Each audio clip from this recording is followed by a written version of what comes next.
జై శ్రీరామ్. జై శ్రీరామ్. ఇప్పుడే కవిత గారి స్టేట్మెంట్ చూస్తా ఉన్నా. ఆమె ఓపెన్ గా చెప్పేస్తున్నది హరీష్ రావుకి సంతోష్ రావుకి 100 కోట్లు 1000 కోట్ల రూపాయలు వీళ్ళే కారణం కేసీఆర్ మీద ఇవాళ సిబిఐ ఎంక్వైరీకి వచ్చినందుకని.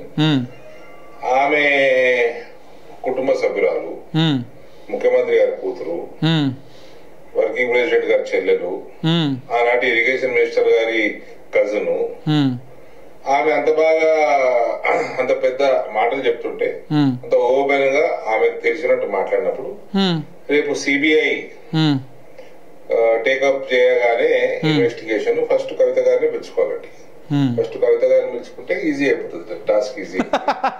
రెండో విషయము, కవిత గారు ఎట్లా ఆల్కహాల్ స్కామ్ లా ఢిల్లీ లిక్కర్ స్కామ్ లో తిరుగుతూ ఉంటారు కదా, టికెట్ వేస్ట్ కాకుండా అదే టైంలో ఇది కూడా అడిగితే పోతుంది. రెండు కలిపి పిలిస్తే సరిపోతుంది.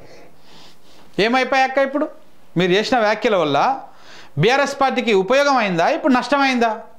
బీఆర్ఎస్ పార్టీ మంచి కోసం, కేసీఆర్ మంచి కోసం చేస్తే ఇప్పుడు మీ ప్రత్యర్థి, మిమ్మల్ని ఓడగొట్టినటువంటి ప్రత్యర్థి, బీజేపీలో మిమ్మల్ని 2 సార్లు ఓడగొట్టినటువంటి, ఒకసారి ఓడగొట్టాడు, ఇంకోసారి కూడా పోటీ చేసిరా, చేయలే, జైల్లో ఉన్నారు ఆ టైంలో. ఒకసారి ఓడగొట్టి ఒకసారి మొత్తానికి రాజకీయంగా పోటీ చేయకుండా చేసినటువంటి ప్రత్యర్థి అరవింద్ గారికి ఇప్పుడు ఒక అస్త్రం ఇచ్చినట్టు అయిందా కాదు? అరవింద్ గారికి కాదు, బీజేపీకి కానీ కాంగ్రెస్ పార్టీకి కానీ. మీరు మీడియా ముందుకు వచ్చి ఏం మాట్లాడారు? ప్రపంచం అంతా, తెలంగాణ అంతా ఏదో కుట్ర జరుగుతూ ఉంది, సిబిఐ వ్యవహారం అంతా ఏదో మిక్సింగ్ చేస్తూ ఉన్నారు అని చెప్పేసి మీ పార్టీ వాళ్ళు మాట్లాడుతూ ఉంటే, మీ పార్టీలో నిన్న ఆర్ఎస్ ప్రవీణ్ కుమార్ గారు ప్రెస్ మీట్ పెట్టి ఇదే విషయాన్ని చెప్తే బీజేపీ కాంగ్రెస్ ఒకటైంది, మిలాఖత్ అయింది, అసలు కేసుని చేయకుండా ఇట్లా ఇది చేస్తా ఉన్నారు అంటే, మీరు బీఆర్ఎస్ పార్టీలో పెట్టినటువంటి ప్రెస్ మీట్లకు కౌంటర్గా కాంగ్రెస్ పార్టీకి రేవంత్ రెడ్డి మాటలకు బలం చేకూరుస్తూ నిన్న మీరు మాట్లాడినటువంటి మాటలు ఎంతవరకు పార్టీకి ఉపయోగపడ్డాయో మీరే ఒకసారి బేరుజు వేసుకోండి. నిన్న మీరు మాట్లాడినటువంటి మాటలల్లా నిన్న మీరు మాట్లాడారు, ఏమన్నారు? కేసీఆర్ చుట్టుముట్టినటువంటి వాళ్ళు వేసిరని చెప్పారు. ఒక నమస్తే తెలంగాణ వాళ్ళు వదిలిపెడితే, పక్కన పెడితే ఆంధ్ర పత్రికలు చూడండి. ఆంధ్రజ్యోతి రాసినటువంటి బ్యానర్ ఐటమ్ ఏందక్క? హరీష్ రావు సంతోష్ రావు అవినీతి అనకొండలు.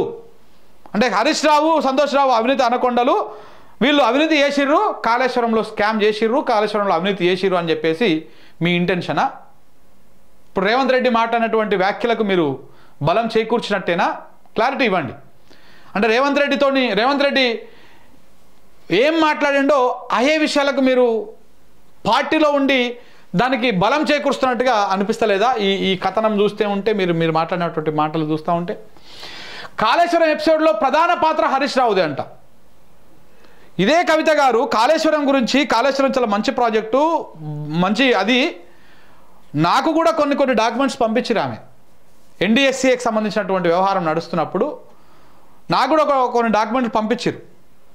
ఎన్డీఎస్సీ ఈ మేడిగడ్డ బరాజ్కు అప్రూవల్ ఇవ్వడం కోసము సిడబ్ల్యూసి ఇన్ని 100 పేజీల నివేదికలు ఇవన్నీ అడిగింది, వీళ్ళేమో గిన్నెలలో చేశారని చెప్పేసి కొన్ని డాక్యుమెంట్లు కూడా నాకు అప్పట్లో వాళ్ళు పంపించారు.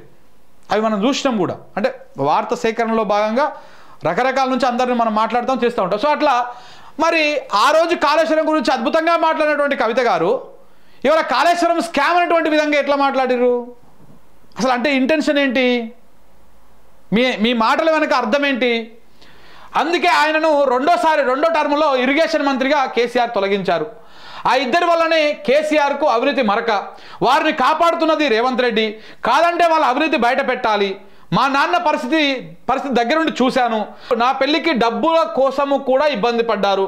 డబ్బుపై ఆయనకు ఏనాడు ఆశ లేదు. అలాంటి వ్యక్తిపై సిబిఐ కేసా నాపై దుష్ప్రచారం చేశారో తోలు తీస్తా, కవిత ఫైర్ అన్నారు.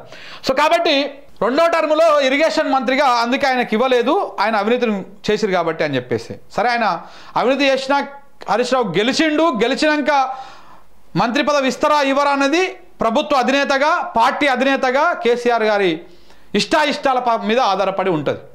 కానీ సిద్దిపేట ప్రజల్లో నమ్మకం ఉంది కాబట్టి సిద్దిపేట ప్రజలు రెండవసారి కూడా, మూడవసారి కూడా, మొన్న 2018లో కూడా, మళ్ళీ మన 2023లో కూడా భారీ మెజారిటీతోని హరీష్ రావు గారిని గెలిపించారు కదా.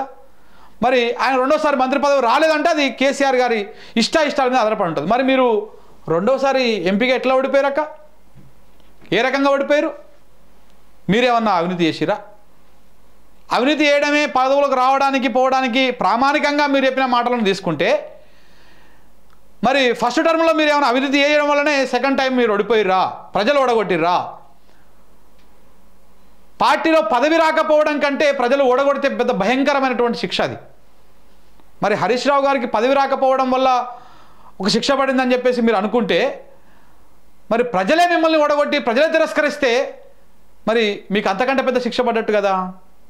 ఆ విషయాన్ని ఎందుకు గమనించడం లేదు? దీని మీద సమాధానం చెప్పాల్సినటువంటి అవసరం ఉన్నది.